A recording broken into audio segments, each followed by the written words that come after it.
Hi Penguin Platform, my name is Jana and I'm from the YouTube channel Jana Vlogs.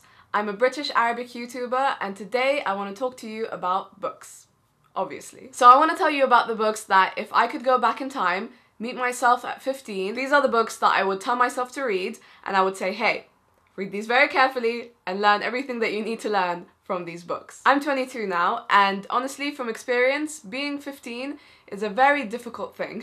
And the following books have provided me in my life with important lessons and comfort, and if you've never read them, give them a read and hopefully you take away what I took away from them. So the first book is actually one that I have right here. It's called How to Win Friends and Influence People by Dale Carnegie. Reading this book absolutely and totally changed my life. So it's basically a self-help book, which I know self-help books aren't always helpful. This was pretty much the first self-help book in existence. It's a very old book. So this was originally published in 1936. And it's astonishing to me how much everything that the author talks about in this book still applies today. The means through which we communicate with people might have changed, but the way in which we are able to connect with people has always stayed the same. So the reason why I would recommend this book to my 15-year-old self is because as a young person, I very much struggled to make friends. As a 15-year-old, I always felt like I never fit in. I felt like I couldn't keep the friends I made, even though it was really hard to make them in the first place.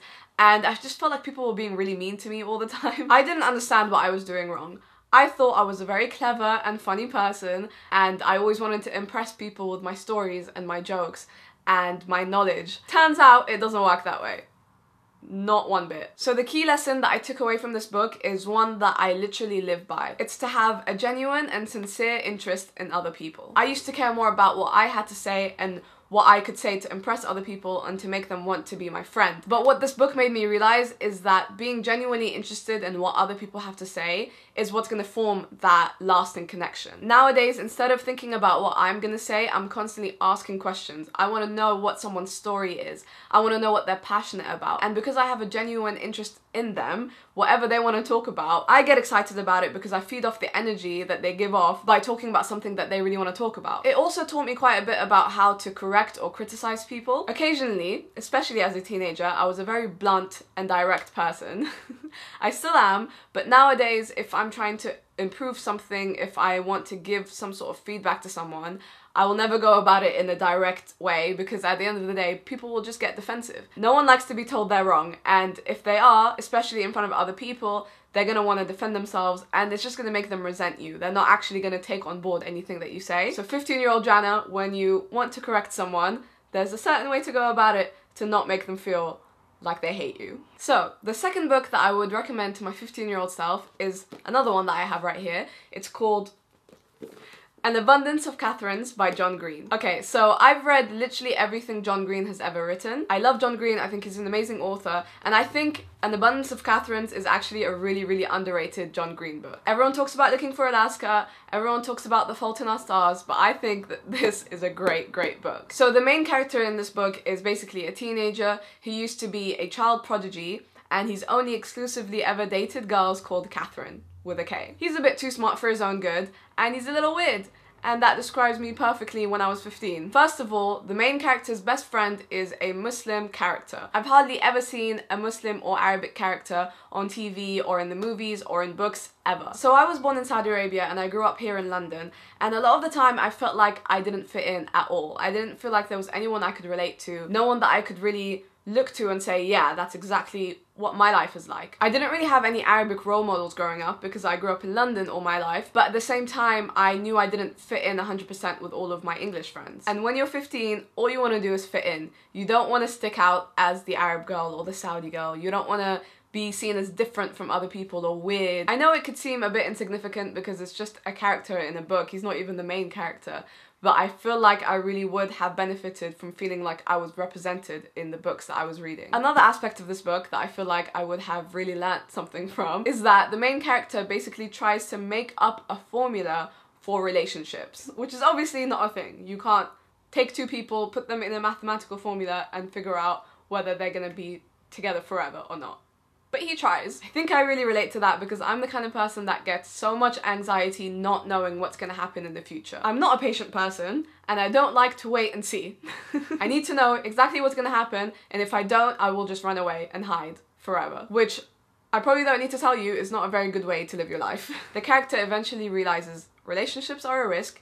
You don't know what's gonna happen in a year's time. You don't know what's gonna happen in a week's time. But the important thing is to live your life despite the fear that you might have of things not going perfectly to plan in the future. Sometimes things are gonna happen that are out of your control and there's nothing you can do other than to get through the day, try to live your life, and try to be happy. One thing I've learned from this book is that everything works out in the end, and if it hasn't worked out, it's not the end. The third book that I would recommend to myself as a 15-year-old is one that I think literally every 15-year-old in the world should read.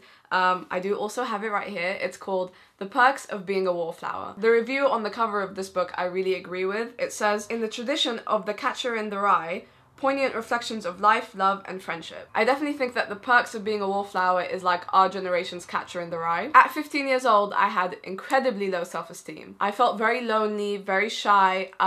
I didn't have much of a life. And I didn't have like a big group of friends that I hung out with every day like most people. I spent a lot of time by myself on the internet, which is how I ended up making YouTube videos. So I totally and completely relate to the main character in this book. So this one line in the book really resonated with me, and you've probably seen it everywhere on the internet.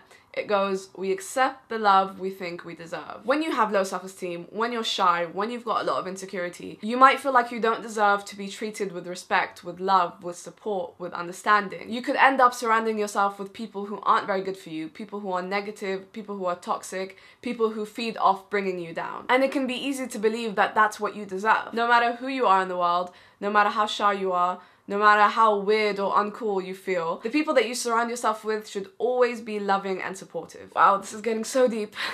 Another key takeaway from this book is that even if you at the moment feel like you're alone, feel like you don't fit in with people, and you don't have a solid group of friends or a solid support system, it's only a matter of time before the right people come into your life, and you'd be surprised how the right people will come into your life at the right time. So 15-year-old Jana, be very aware of the people that are coming in and out of your life, and make sure that everyone you surround yourself with is loving and supportive. So the final book that I would give to myself at 15 is The Great Gatsby.